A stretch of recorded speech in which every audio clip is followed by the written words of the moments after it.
बच्चों आज हम बात करने वाले हैं जो आपका वर्ष 2023 है, तो आपका नया सत्र है बच्चों। उसमें क्या आपका पाठ्यक्रम है 2022-23 के लिए, उसके बारे में आज हम बात करेंगे, जो कि कक्षा 9 के लिए है, विज्ञान विषय के लिए। तो यहाँ पर बच्चों सबसे पहले समझना जरूरी है, अभी तक आप कक्षा 8 पास करके आए हैं तो आपका पेपर 100 नंबर का होता आया है। तो लेकिन यहाँ से पैटर्न काफ़ी हद तक चेंज हो गया है और ये बोर्ड पर आधारित पैटर्न है जो बोर्ड ने डिसाइड किया है। तो ये पैटर्न जो है वो लगभग पिछले साल से लागू कर दिया गया है। इसमें आपका जो है वो पेपर आपका 70 नंबर का होगा। ध्यान से समझिएगा बच्चों, 70 नंबर का आपका पेपर होगा। 70 नंबर को भी दो भागों में डिवाइड किया गया है, 20 नंबर और 50 नंबर। ठीक है, तो ये 20 नंबर और 50 नंबर में 20 नंबर आपके ऑब्जेक्टिव टाइप के प्रश्न आएंगे। इसके लिए आपको अलग से OMR शीट दी जाएगी, ध्यान दीजिएगा, OMR शीट दी जाएगी। और 50 नंबर जो होंगे वो आपको जो है उसके लिए लिखित परीक्षा होगी और उसका जो पेपर आएगा वो उसमें जो है आपको डिस्क्रिप्टिव प्रश्न दिए रहेंगे, उसके उत्तर आपको उत्तर पुस्तिका में लिखने होंगे। तो यहाँ पर 70 नंबर आपका ये पेपर से संबंधित हो गया, जिसका पेपर आपको आएगा 20 नंबर OMR शीट पे, 20 नंबर के प्रश्न आपको OMR शीट पे करने हैं, 50 नंबर के प्रश्न आपको आपकी उत्तर पुस्तिका पे करने हैं। बचे 30 नंबर, तो 30 नंबर जो है वो आपके प्रयोगात्मक एवं प्रोजेक्ट कार्य के लिए निर्धारित कर दिए गए हैं। तो यहाँ पर आपको पैटर्न समझ में आ गया। 30 नंबर काहे के लिए हैं आपके, वो दो भागों में बट गए हैं, प्रोजेक्ट के लिए और प्रैक्टिकल के लिए। तो यहाँ पर 15-15 नंबर के आपके प्रोजेक्ट होंगे, 15 नंबर के 3 प्रोजेक्ट होंगे, 5-5 नंबर के 3 प्रोजेक्ट और 15 नंबर आपका जो है वो प्रयोगात्मक परीक्षा के लिए निर्धारित कर दिया गया, जो कि आपका साइंस का प्रैक्टिकल होगा। अब हम बात कर लेते हैं कि किस चैप्टर से कितने कितने नंबर के प्रश्न जो हैं वो आपको आने हैं। तो यहाँ पर देखिए आपके इकाइयाँ दी गई हैं। यहाँ पर सबसे जो इकाई जो है, पहली इकाई जो दी गई है यहाँ पर जो पहली इकाई आपको दी गई है वो है आपकी द्रव्य प्रकृति एवं व्यवहार। इससे संबंधित ये इस इकाई के अंतर्गत बच्चों आपके अंक 20 निर्धारित कर दिए गए हैं। सजीव जगत में संगठन, इसके लिए जो है 15 नंबर निर्धारित किए गए, 15 नंबर के प्रश्न इसमें से पूछे जाएंगे। गति बल तथा कार्य, ये इसके लिए 25 नंबर जो है निर्धारित किए गए हैं, जो कि सबसे ज़्यादा नंबर है। और हमारा पर्यावरण जो है उसके लिए 6 नंबर निर्धारित हैं। और खाद्य उत्पादन से संबंधित जो है चैप्टर है उसके लिए 4 नंबर जो है वो निर्धारित किए गए हैं। जो नंबर निर्धारित किए गए हैं जिस चैप्टर के लिए उतने नंबर तक का ही प्रश्न जो है उस चैप्टर के अंतर्गत आएगा। यहाँ पर इन सब का टोटल होता है आपका 70 नंबर, जिसमें आपका ऑब्जेक्टिव टाइप के प्रश्न और डिस्क्रिप्टिव प्रश्न दोनों शामिल किए गए हैं। 30 नंबर आपके प्रोजेक्ट कार्य एवं प्रयोगात्मक यानी प्रैक्टिकल के लिए निर्धारित किए गए हैं, जिसमें 15 नंबर आपके प्रोजेक्ट के रहेंगे, 3 प्रोजेक्ट बनवाए जाएंगे आपको विद्यालय स्तर पर, और 15 नंबर आपके जो प्रैक्टिकल होगा उसका एग्जाम होगा उसमें आपको मिलेंगे। तो इस प्रकार से टोटल 100 नंबर जो है आपके बांट दिए गए हैं। अब हम बात करते हैं अपने सिलेबस की। जो हमारा क्लास 9th का साइंस का सिलेबस है उसके बारे में भी हम चर्चा कर लेते हैं कि आपका सिलेबस कैसा होगा।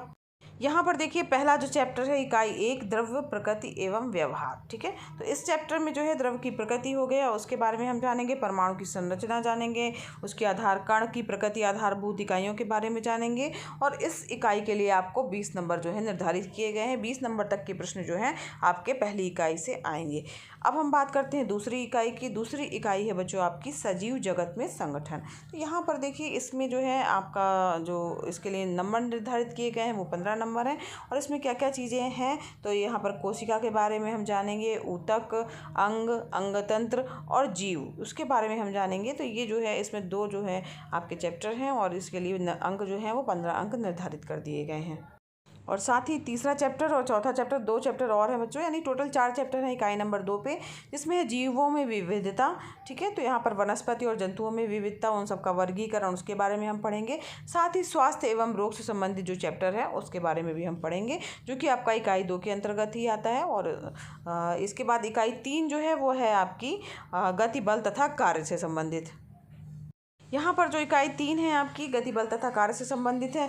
यहाँ पर गति हो गया, बल तथा न्यूटन के नियम के बारे में जानेंगे, गुरुत्वाकर्षण के बारे में जानेंगे, और साथ ही बच्चों प्लवन के बारे में भी जानेंगे, और कार्य, ऊर्जा एवं सामर्थ्य के बारे में भी पढ़ेंगे इस इकाई के अंतर्गत, और ध्वनि के बारे में भी हम जानेंगे। तो इस प्रकार से इसके लिए जो अंक निर्धारित किए गए हैं 25 नंबर, जो कि सबसे ज़्यादा अंक जो हैं इसी इकाई के लिए हैं। तो इसमें चैप्टर भी ज़्यादा हैं बच्चों, तो इसमें हमारे लिए अंक भी ज़्यादा निर्धारित हैं।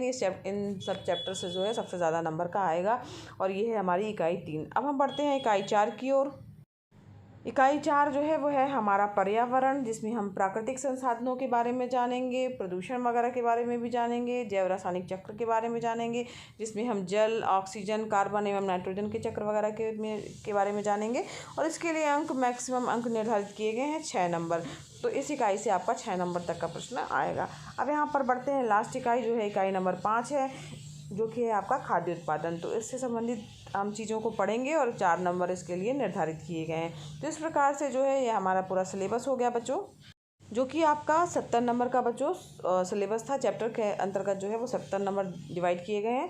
और प्रयोगात्मक परीक्षा होगी आपकी, और साथ ही बच्चों प्रोजेक्ट बनाने होंगे, उसके लिए अलग अलग जो है निर्धारण किया गया है।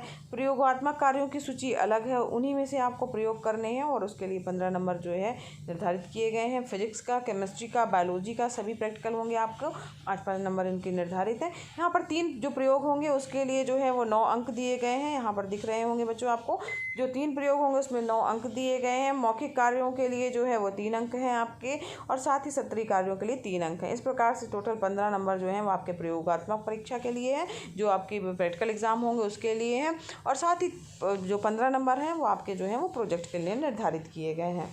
तो यहाँ पर देखिए प्रोजेक्ट कार्यों की भी सूची दी गई है, जिसके लिए 15 अंक निर्धारित है। यहाँ पर देखिए प्रत्येक खंड में से, यानी आपको एक फिजिक्स का प्रोजेक्ट बनाना है, केमिस्ट्री से संबंधित होना चाहिए, और एक बायोलॉजी से संबंधित प्रोजेक्ट जो है होना चाहिए। तो यहाँ पर 3 प्रोजेक्ट जो हैं आपको बनाने होंगे, जो कि आपके 5-5 नंबर के निर्धारित किए गए हैं। तो यहाँ पर 3 ये प्रोजेक्ट की जो पॉइंट दिए गए हैं, यानी इन्हीं पर जो है आप प्रोजेक्ट बना सकते हैं, या तो फिर आपको विद्यालय स्तर पर जो प्रोजेक्ट आपके शिक्षक के द्वारा बताए जाते हैं उन प्रोजेक्ट को आपको बनाने हैं। तो 3 प्रोजेक्ट यहाँ पर ध्यान दीजिएगा जमा करने हैं आपको। 3 प्रोजेक्ट आपके रहेंगे, जो कि आपके 5-5 नंबर जो हैं वो निर्धारित हैं उसके प्रोजेक्ट के लिए। 3 प्रोजेक्ट 5-5 नंबर के हैं। तो इस प्रकार से आपको पूरा आपका 9th क्लास का साइंस का किस तरीके से एग्ज़ाम होना है, नंबर का पैटर्न पूरा समझ में आ गया होगा, और सिलेबस भी आपको पता चल गया होगा कि आपका कितना सिलेबस है जो इस वर्ष के लिए निर्धारित किया गया है। कोविड में बच्चों आपका सिलेबस 30% कम हुआ था, लेकिन अब इस बार जो है आपका पूरा सिलेबस आना है, इसलिए कोई गुंजाइश नहीं है, इसलिए अभी से आप तैयारी करिए।